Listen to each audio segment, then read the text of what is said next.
Ladies and gentlemen, welcome back.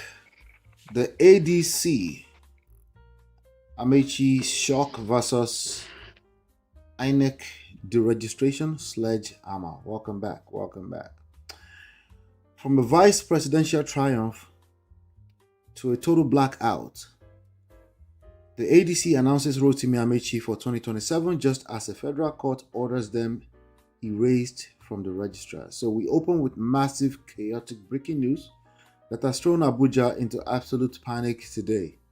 In the dramatic morning announcement, the African Democratic Congress, ADC, officially unveiled former Rivers Governor and Transport Minister Rotimi Amaechi as their vice presidential candidate for the 2027 election, a calculated move meant to solidify their southern footprint. But before the ink could even dry on the posters, a catastrophic legal bomb exploded.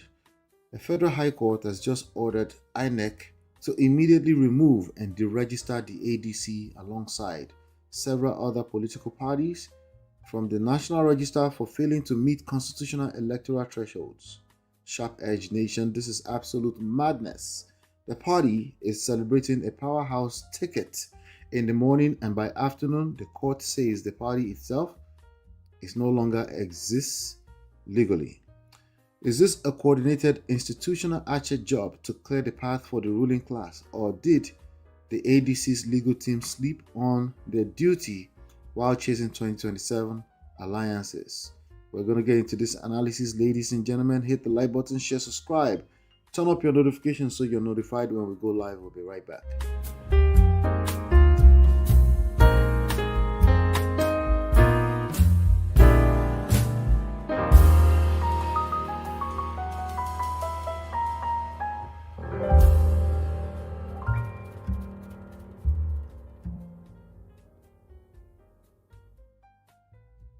So again, the party is celebrating a powerhouse ticket in the morning, and by afternoon, the court says the party itself no longer exists legally.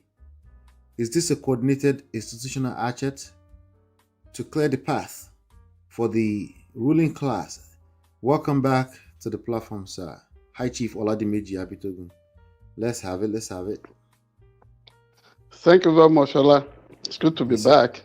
And if we are going to put it in a concise way, going by our motto at SharpEdgeNewsTV.com, I would say, yes, it is an institutional asset job meant to depress, meant to whip into line every existing formidable opposition for the emergence of a semblance of just one person on the ballot, just one strong individual for the ballot, thus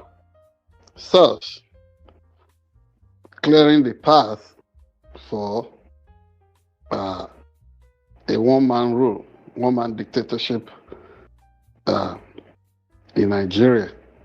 Very unfortunate, and since that announcement was made by way of the judicial fiat coming from a certain Justice Linfo, whom have been listed as one of the phases of judicial recklessness in Nigeria, is given a surprise concessions, which is often disguised as ruling to forces that are keeping the system down in Rivers State and everywhere. So this surprise ruling today, in spite of existing pronouncements from courts of superior jurisdiction, say the appellate court, all the way. In fact, there is said to be a pronouncement from an appeal court saying that it should put whatever is doing on hold till sometime in October, probably October 27 or thereabouts. In spite of that, in utter disregard of that ruling from the Court of Appeal is gone ahead to make today's surprising, if not totally confounding, pronouncement that ADC, APP, Accord Party, and 2 others to be scrapped off the book. Because in spite of the stoic defense coming from the Independent National Electoral Commission, INEC in Nigeria, saying that ADC met the threshold, demonstrating amply that APP had done the needful, that ZLP, the party that was initially floated by former Governor Mimiko of Ondo State and Mr. Dan Anyanwu, that party did well by way of some council elections victory in Abia State, and so on and so forth. This judge still went ahead to do what he did. And fingers have been pointed at the Attorney General of the Federation, who originally appeared on the what's it called, on the matter as a defendant, and curiously, in the last 1 week or thereabout, appeared again as in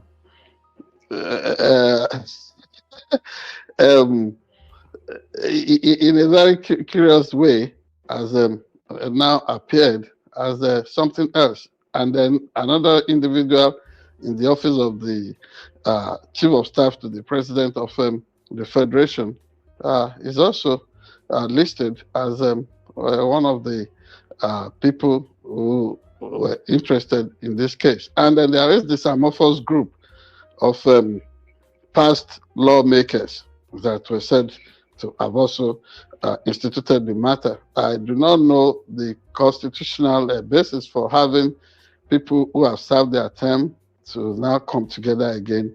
And I mean, their voices would always be respected, but they are not a constitutional body.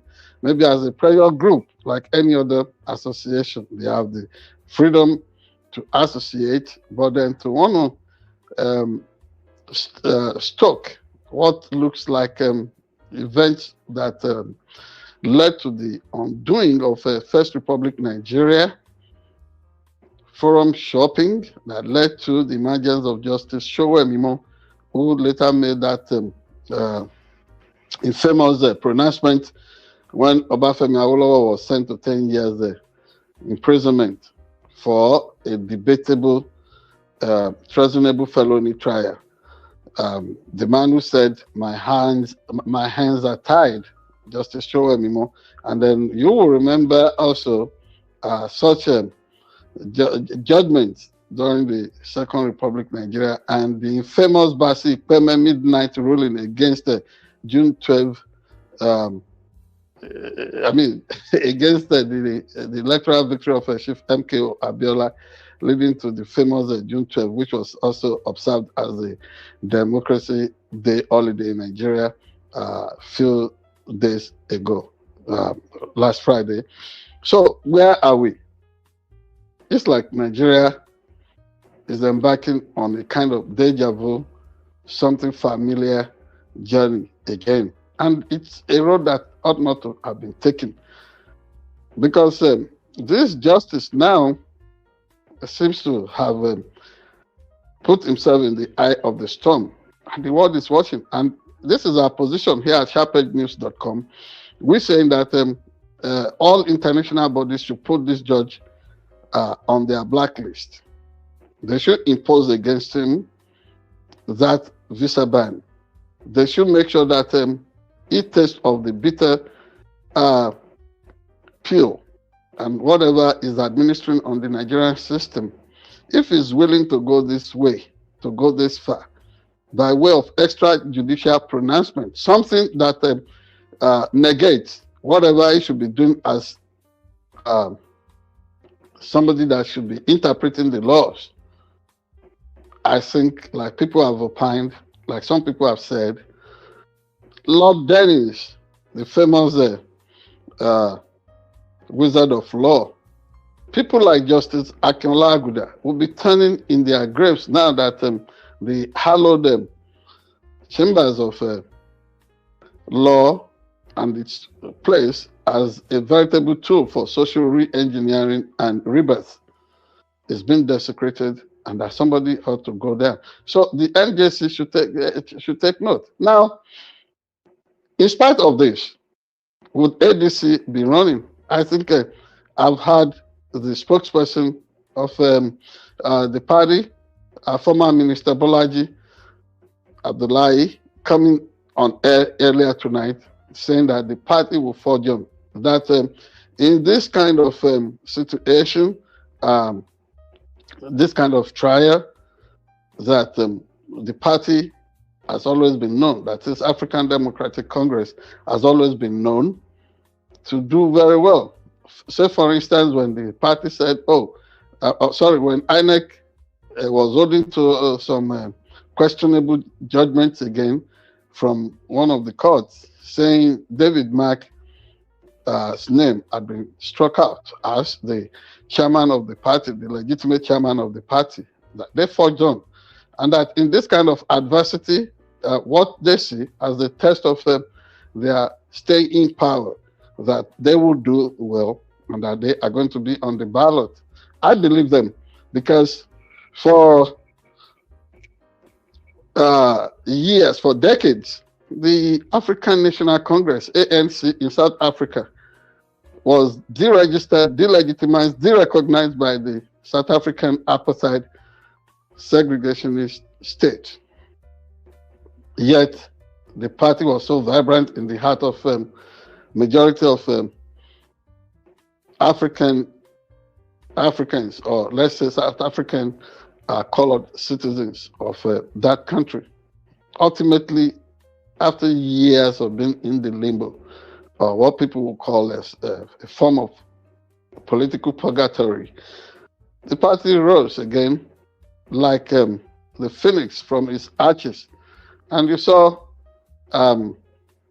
how through it, somebody that had been written off completely, somebody that was expected to waste away in prison, later became, in person of the later President Nelson Mandela, became the leader of a multi-party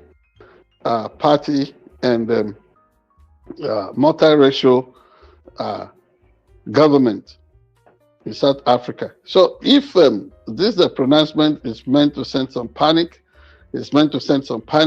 well, from the lessons of history, especially if you are somebody that has been interested in how subjugated people interest always pop up and claim victory, run away with victory. I've been doing that a lot with Black studies in the United States of America, taking interest in how people fought through slavery, how they were able to upturn the game against their oppressors. I think ADC is there to stay. And finally, on this subject, Ola, Rotimi Amaechi coming on the ticket is a fundamental test of unity for the dream of that Biafra then, because everybody will say Peter Obi is on the ballot. How is this? I mean, what does this portend for the hope of somebody like Rotimi Amaechi? If you understand the Rotimi Amaechi's political machine, I think fundamentally, if Peter Obi is not going to work for Easterners, at least Rotimi Amaechi would do something, at least to assuage the interest of not just Southerners. It would also do something for the interest of our brothers in the Southeast. But it's early in the day. Let us see what this journey concerning democracy portends for the future of Nigeria. Thank you very much. Good to be back. Thank you so much, sir. Okay, ladies and gentlemen, hit the like button, share, subscribe, turn up your notifications so you're notified when we go live. We have some other trendy stories around the world. We'll be right back.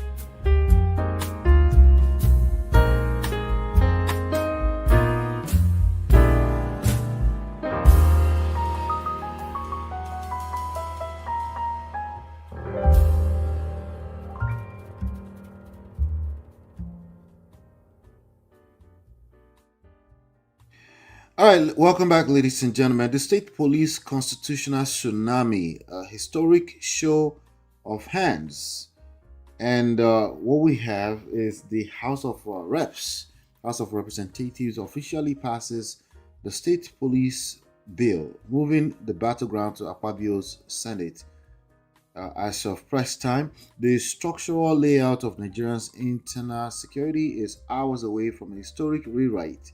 In an incredibly tense legislative session, the House of Representatives formally passed the constitutional alteration bill to establish state police, successfully mobilizing the required two-thirds majority by a dramatic show of hands.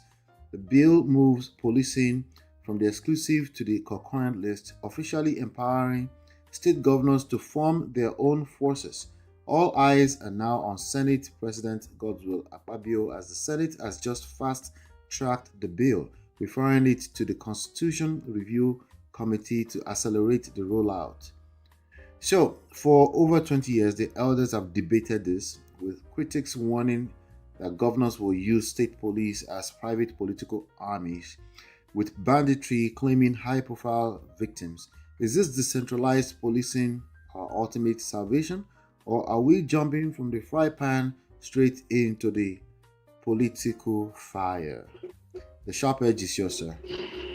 Yes, thank you, Ola. The positives you have raised are very valid, and it could be a matter of jumping from the frying pan to the fire. And as well, you described it as a tsunami. I do not really even see it as as a temperature storm. Talking of tsunami or or any form of a tornado or maybe hurricane. No, I do not see it as such. It's what I would describe as the storm in a teacup. You know, it's a small deal, but politicians have this incapable capability. Yes, if such expressions could be permitted, they have this capability for staging hyperbolic drama. They just want to serve something on the plate so that the voters can have something exciting, and there's nothing exciting about it because so history has a way of recycling stuff, development, and people. For example, in First Republic in Nigeria, if you saw what things were perpetrated through native police formations, then there won't be any unbridled excitement about the coming of state police. I think I've been at a forum, and that day I drew the loudest applause when I was pitched against individuals like the then president of Nigerian Bar Association, Mr. Joseph Dauda in Abuja. I had been invited there through some groups linked to former, then he wasn't the governor, linked to Mr. Nasir El-Rufai. You know, he was championing a debate on that. And so I was invited by a certain lawyer, Mustafa from Ilorin, and I spoke at that forum in Abuja. And what I said then is what I'm reiterating now. Yes to community policing, decentralization that you mentioned, devolution of the overkill of authorities, arrogation of power given to the Nigerian police force. Strip it of that description as a force. You know, what do we call it now? Something coming from Nigeria's colonial past. Let it be a people's police. Let it be people friendly, and from campuses, even the training of such police formations. It's not something that is supposed to be regional. You see the template in America here. A community college has a police training department. All over any community college has this. in the United States of America. If that is going to be the model we want to copy, that is true federalism, then devolve their training, let their training be humane, and then apart from having functional campus police formations, then you move it to city and village precincts where they can be hosted and well funded, and then from there you have it at the local government level, like the county, it's where you have the sheriff or the state, something, and the the federal arm of the police. What this means is that you would have encouraged individuals from various communities in Nigeria to be part of and to own their place. If a policeman is going to be so poorly focused in the management of protests, demonstrations, and investigations and all that, you know his father's address, you know where this person is coming from, you know his pedigree.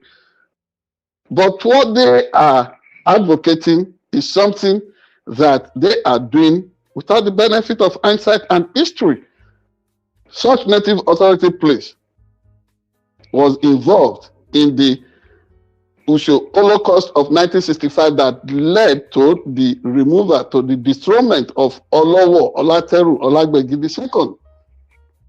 Because people, there is this study group somewhere in Ibadan, maybe, I don't know what they call themselves, Ibuduasha or whatever. They have repackaged the story about Olateru Olagbeji, not remembering that that man was a murderous monarch who killed, who got the native police authority and what have you to go to kill people, to almost destroy that ancient town. Something that has continued with the current government in Ondo State.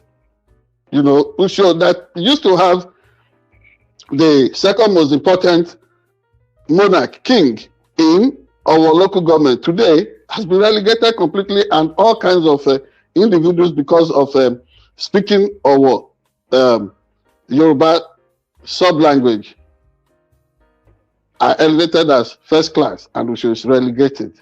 Continuation of that. So, in the hands of a government that can use independent state electoral commission, or any government, all state governments do it in Nigeria. So what trust would can come from such what's it called? State government in the use and management of a state police? It's going to be a massive failure. I'm not excited about it. I'm not tickled at all.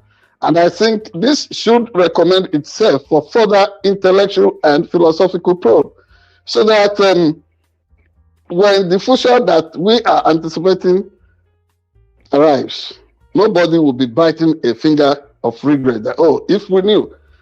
But let me just put it this way. If you could appropriate so much money to state government and they divert it, if you could appropriate so much in terms of a security vote to state government, they don't ever use it to secure the people. All they use it for is to amaze overbearing and overreach authority to oppress opposition and never give them a voice. There is no hope in the so-called policing, and thank God it's moving to the Senate. But from there, you know that I think at least 24 houses of assembly all over Nigeria will still have to endorse that, and it comes back before it can meet the threshold of being amended and incorporated into the Constitution of Nigeria. But I see it as a dangerous slide in Nigeria's constitutional evolution. Nigeria has been there before. It did not really work well. Under the Northern People's Congress, NPC, when Sir Ahmadu Bello was leading as the regional premier of Northern region in Nigeria, they were used to crush opposition campaigns and what have you. And in Obakoko, during the re-election of Governor Oluwarotimi, Odunwayo Akeredolu, may God rest his soul. You saw what Amotekun was accused of. People, these are recent developments. People pretend as if these things do not matter. But in the hands of aggressive, tendentious individuals, in democracies, you don't have it as absolute. Even in America here, the so-called local police formation sheriffs, you saw their connivance in encouraging human trafficking, hiding the facts about slavery and what have you, and encouraging Jim Crow segregation before people could organize by way of resistance and peaceful protestations to throw away social, what's it called? Social oppression. So these are times we must worry about, and you see what the judiciary has been doing in the hands of strong individuals like Jason Wike and what have you. So the focus, yes, there must be a proactive formula for containing terror, for containing banditry, for containing kidnapping, for containing armed robbery, for containing all kinds of crimes, small and big. But state police or state policing, whatever phrase they are using now, is something that must be approached with caution. And as we proceed, I hope there will be people that will grow some spine to draw out the pros and cons of institutionalizing this. Before Nigerians again begin to cry, oh, in the hands of the governors, the police is being used to oppress, they will use it to oppress people. Governors do all kinds of stuff. Like, those states where I told you that somebody who'd been benefiting from ransom payment and all that will soon be installed as the illegitimate occupant of a throne that is supposed to be sacred. Where I've told you that a process that had concluded in terms of getting 3 kingmakers to participate in the new king selection in Ayede Ogbese has been rigged, and saying it's only just 2 kingmakers now. So, in the hands of tendentious people, these things would always be manipulated. They will be used for negative advantage, and the people will suffer the consequence in the final analysis. So we need to proceed with caution. That is what I am saying. All right, thank you so much. Hit the like button, share, subscribe, turn up your notifications so you are notified when we go live. We have some other trendy stories. Join the conversation in the comment, ladies and gentlemen. Shout out to Marriott. I see you. I see Marriott. I see Hello Kitty. Good to see you guys. Hit the like button, share, subscribe, turn up your notifications, and we'll be right back.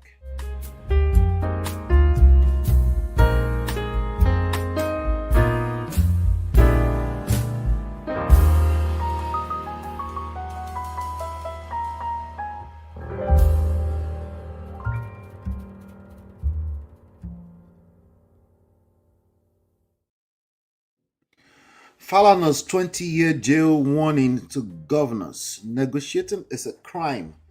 Femi Falana issues a brutal warning to the federal government and governors. Pay ransom, go to jail. So, we have a massive legal bomb dropped by human rights lawyer Femi Falana today. Speaking directly, well, I think this was actually over the weekend. Speaking directly on the heels of General Abubakar's anyway, there's rumors of state-backed negotiations. Falana has issued a blistering public warning to the federal government and state governors. He made it crystal clear that under Section 14 of the Terrorism Prevention Act, negotiating with or paying ransoms to terrorists attracts a mandatory 20-year jail term. Falana argued that by continuously begging, treating bandits with kid gloves, and giving concessions, the political class is actively funding the ammunition used to kill our security forces. Sharp Edge Nation, this is a direct challenge to the governors who secretly and openly negotiate peace deals with bandits in the forest. Will Falana's heavy legal reminder force leaders to stop funding criminality, or will they continue to break the law in secret just to secure temporary peace? Ladies and gentlemen, High Chief Oladimeji Abitogun, your sharp edge, sir. Thank you, Ola. I cannot agree any less with the learned Sikh, Shifemi Falana. And by the way, when you refer to erudite lawyers and accomplished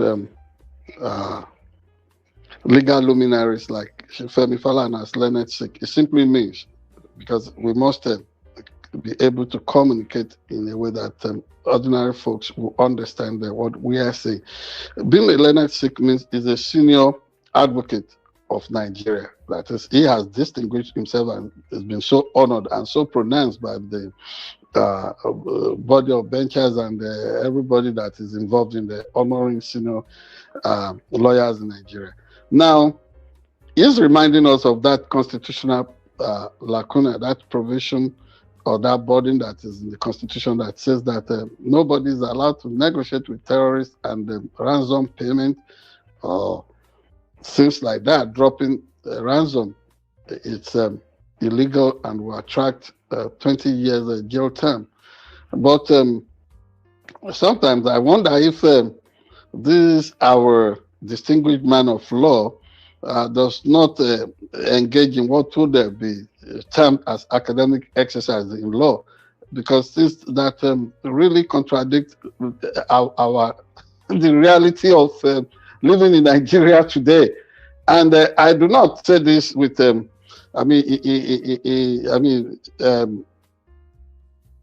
with levity. I'm not casualizing the seriousness of what we have at hand. But the truth of the matter is that when people kidnap beloved Nigerian compatriots, child, women, men, and with an agenda to make sure that everybody is rendered defenseless, what options do we have? Personally, my conviction is that nobody should pay ransom, but it's better imagined, and it's something that is easy to say when you are not in that kind of pickle, when you are not when you are not in that situation. Take, for instance, a corps member that a female corps member that was kidnapped and allegedly begged and was raped. I mean, in a very dehumanizing way, and they wanted the father to come and drop ransom. She got on the phone with the father, don't bring any ransom, because even if you pay, and she said if she was released, she would not live like a normal human being because of the way she'd been violated over and over while being held by these bandits. That the father should keep the money that he had struggled to raise.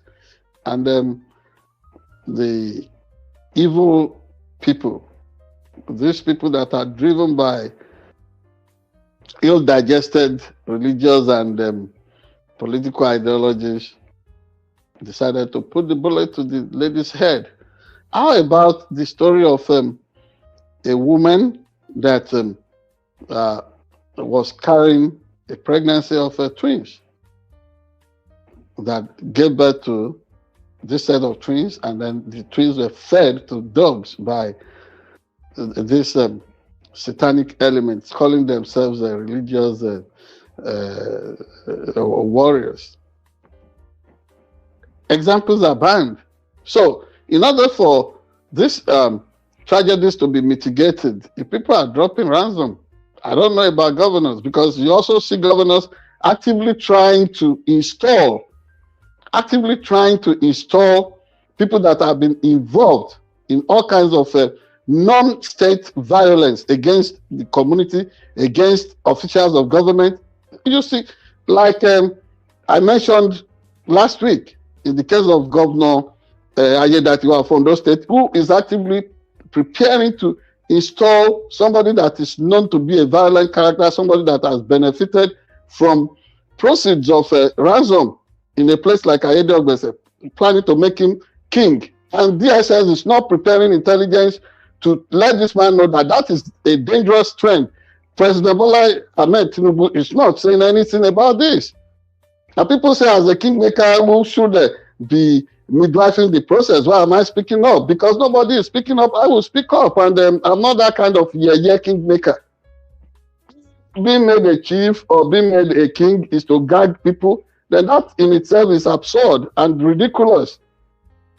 Everybody must be able to speak up when you see something that will hurt the system, and that is because we are not speaking up. That is why people are doing all these things, and governors are dropping ransom, and nobody is calling the shots. Thank God, Femi Falana is calling the shots, but it's a difficult situation. It's a difficult thing to imagine, to handle. Because first and foremost, the effort, the initiative is to make sure that everybody that is being held captive is,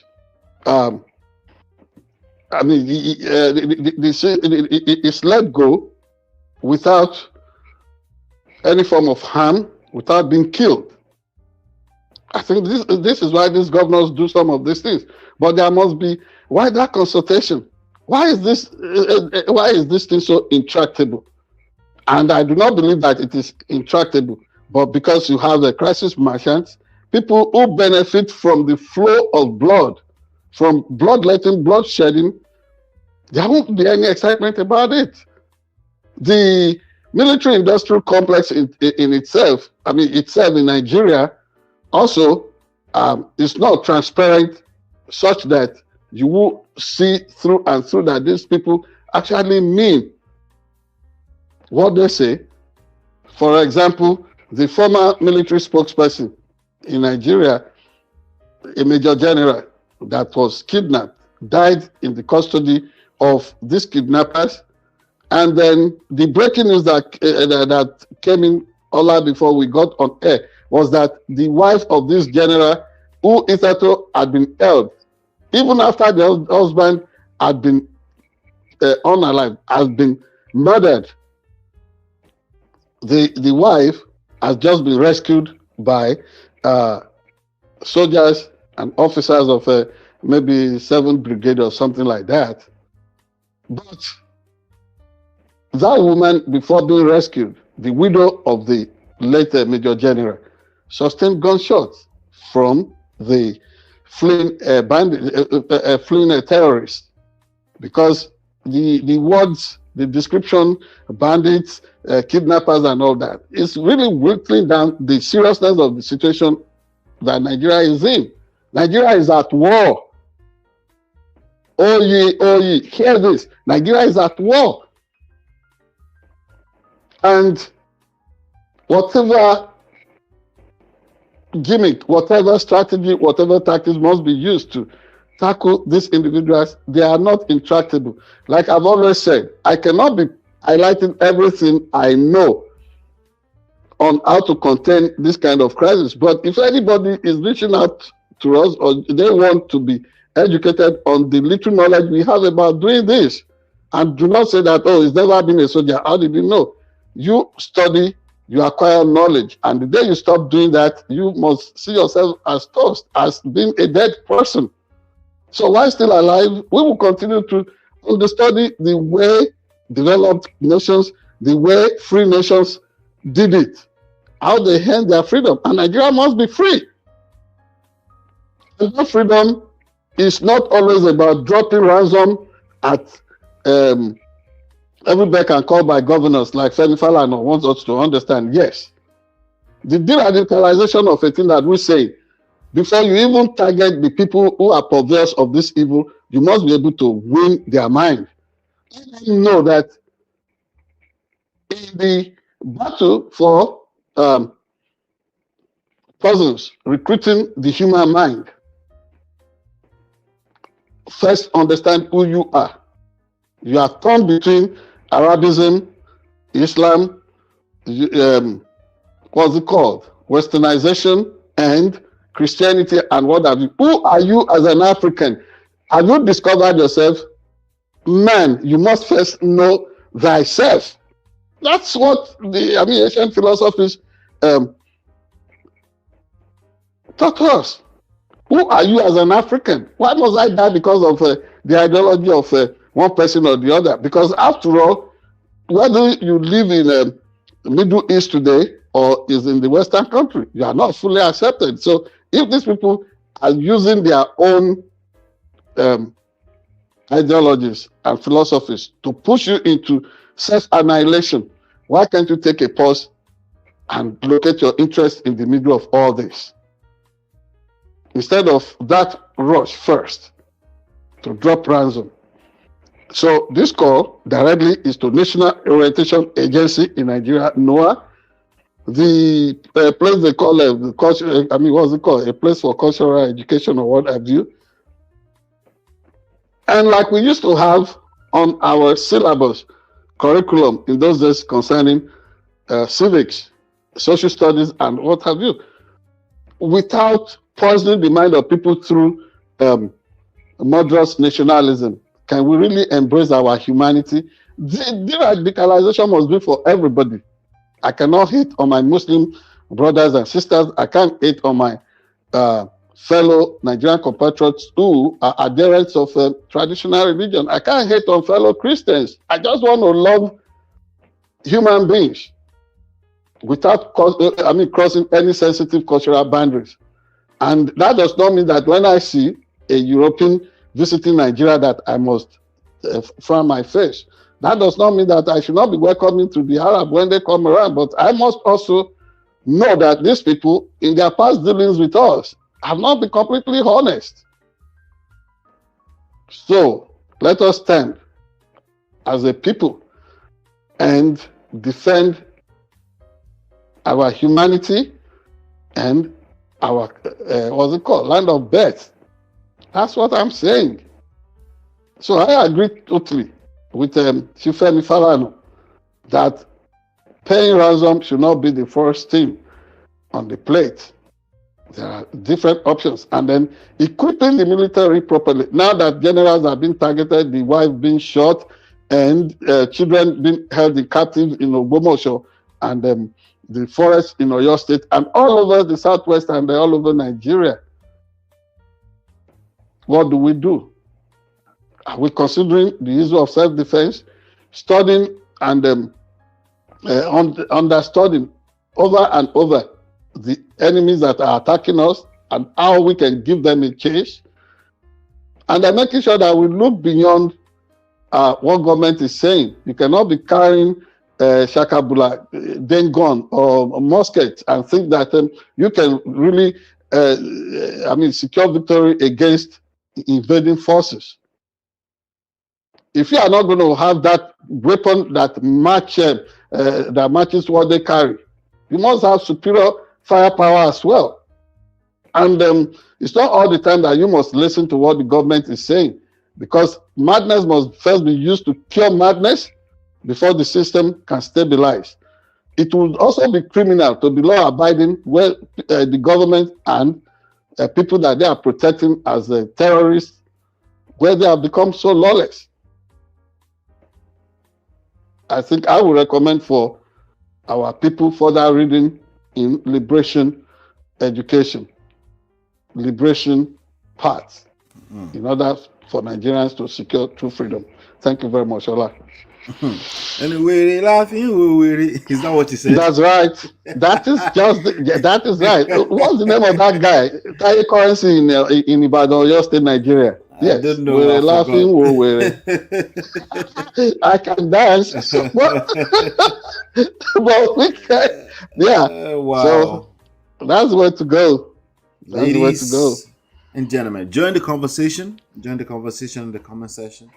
We'd love to hear your thoughts on this conversations. But yes, we have some other stuff, and then we'll be right back.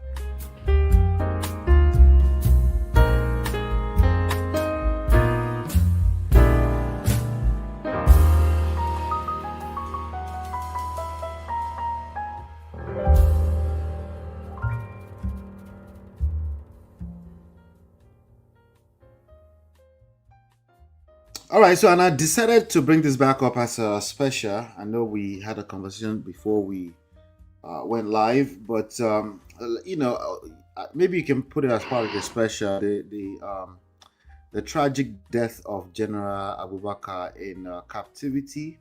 So we had this prepared before, but we'll just put it out there. Anger in the military, sorrow in Asorok. A retired major general dies in the bandit camp, and the ex-generals say the state has failed.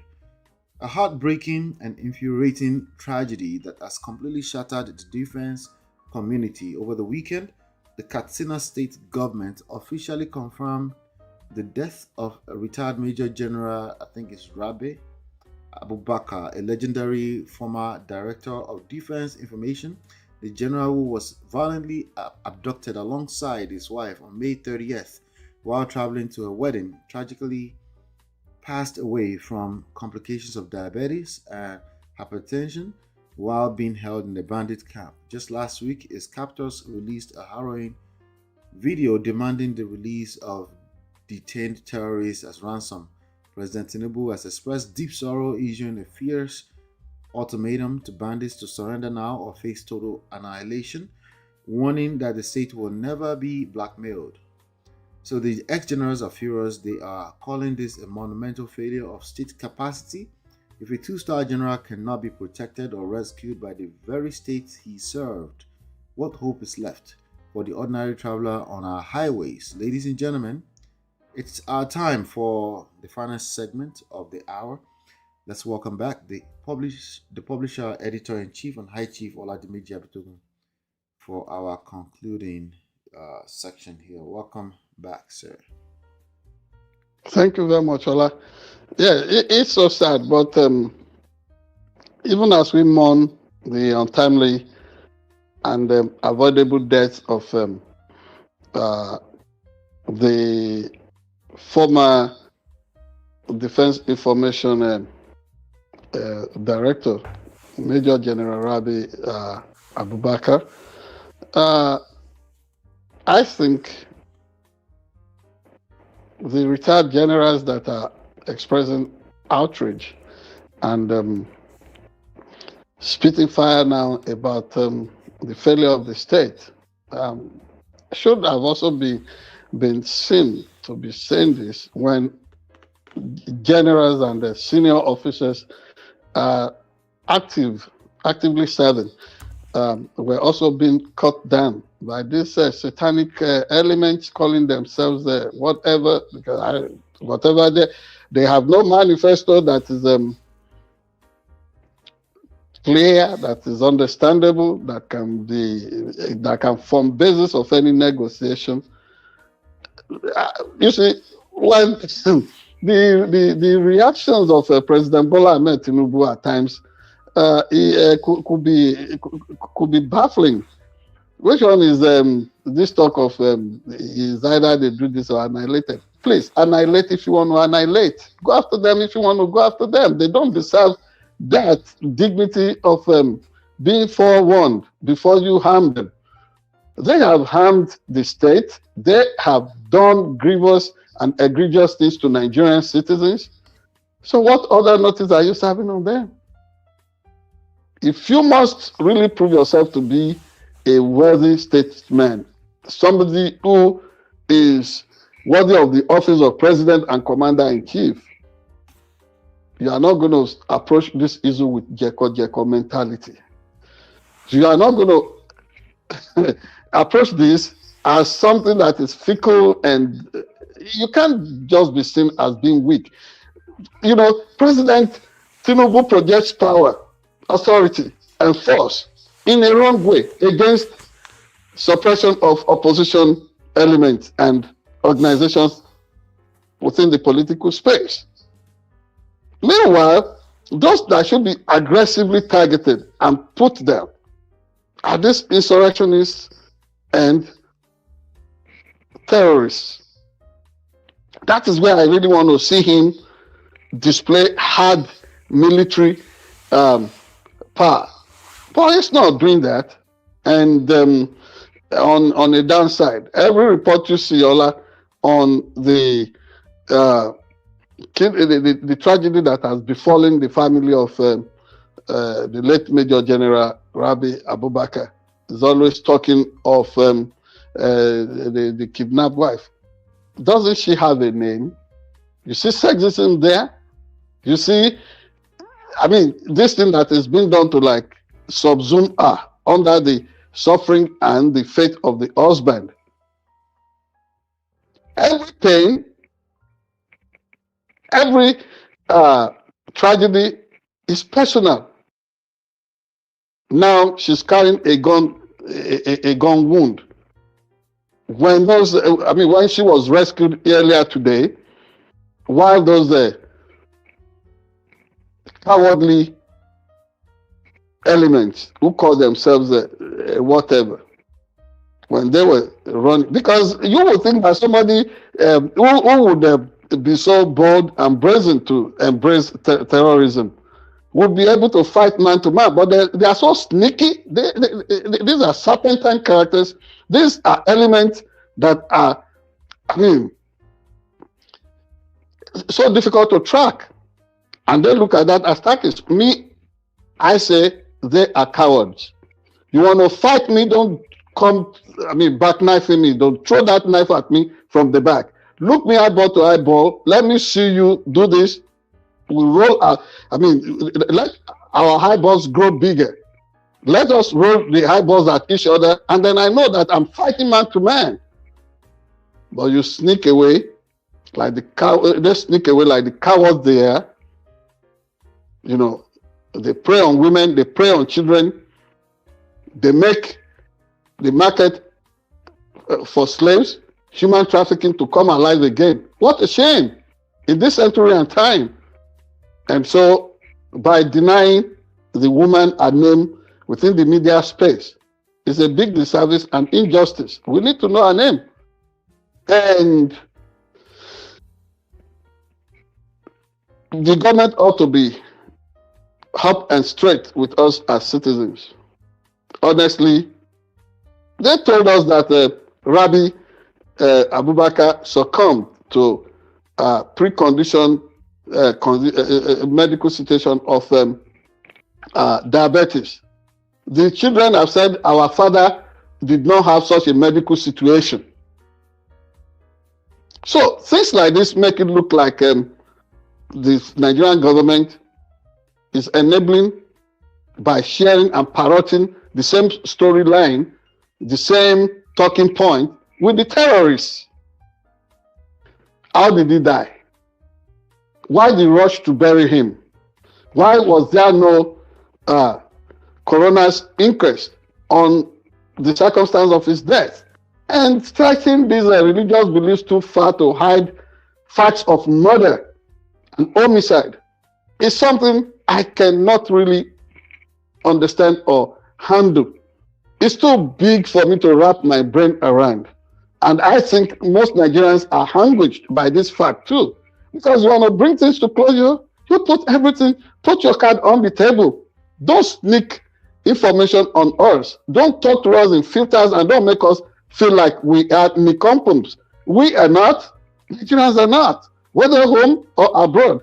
We are curious on knowing how we are being governed. That said, we pray that God will grant the soul of the departed Major General sweet repose, and that may his healing balm drop and touch on the injured wife, and may God give that family and generality of Nigerians the fortitude to bear this loss. However,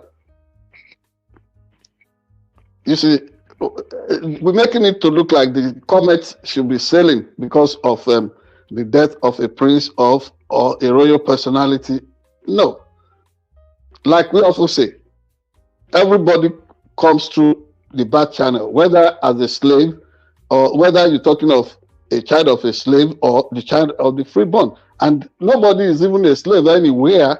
God gave us freedom. We're all born free, but we all put ourselves in bondage most times. So what I'm saying is, in Yoruba parlance is, "Ibita bieru ni abi omo." If we are going to be so pained by the death of a major general this way, if we are going to be so pained by the beheading of a teacher, how about the myriads, thousands, if not millions of nameless individuals that fall victim daily, not just to the cruelty of terrorists, but also to the wicked policies of sitting governments all over the world. Some food for thought for all of us right there. Thank you. Now, in this special segment, it's difficult for me to overlook certain issues. I have been warning the governor of Ondo State in the last few days, especially Governor Lucky Orimiso Ayedatiwa.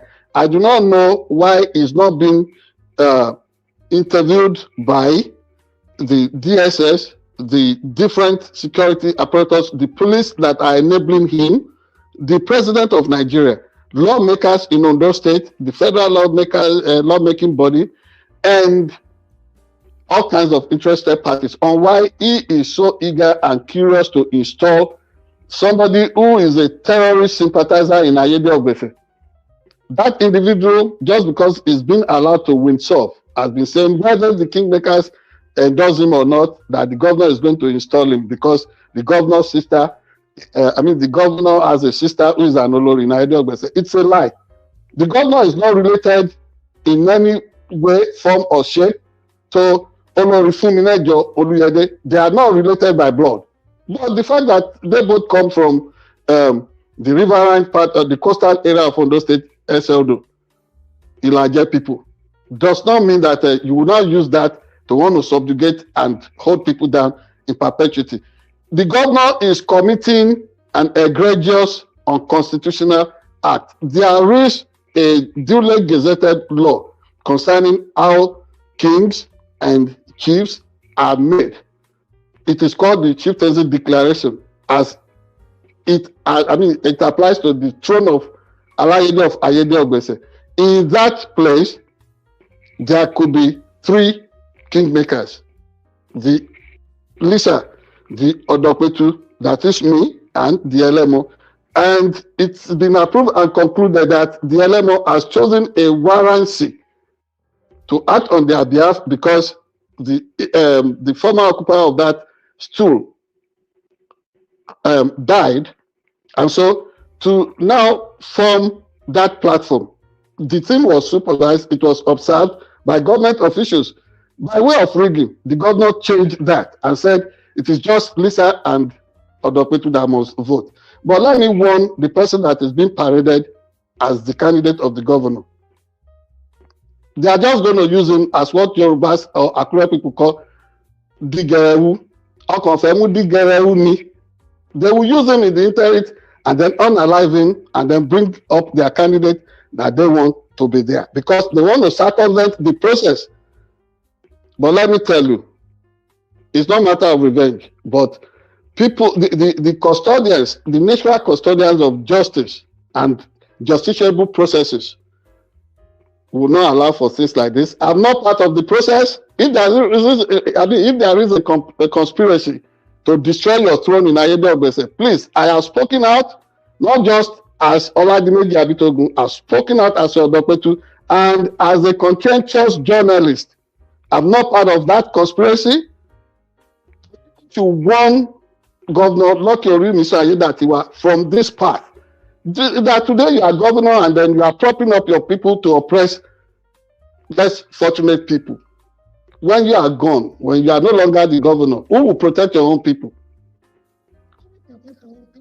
This is the cycle we have always wallowed in Nigeria, and we say the system is warped, it is twisted. Who is twisting it? Who is warping it? And finally, on this subject, the person who has been jumping all over the place, throwing fists in the air that, he's going to be installed by the governor, whether the people want him or not, accosted a fellow contestant to that throne last week and threatened that he will make him disappear, that he will decapitate him. Such open threat against a fellow Nigerian citizen. Nigerians, you see where they have taken you. This is the standard, and then we'll be talking of Amotekun as if it's the beginning of the beginning and the end of security in Nigeria. This is the potential danger that we all face in that system. A word for the wise. God bless all of us. Thank you so much. Thank you so much, ladies and gentlemen. Hit the like button. Please share, subscribe. I hope you're enlightened, educated from today's show. Please help us share to everybody. Join the Sharp Edge Nation. Please subscribe everywhere and follow on Facebook. We're also on Facebook. Hopefully you've been enlightened, educated. We'll see you on the next one. Take care and God bless.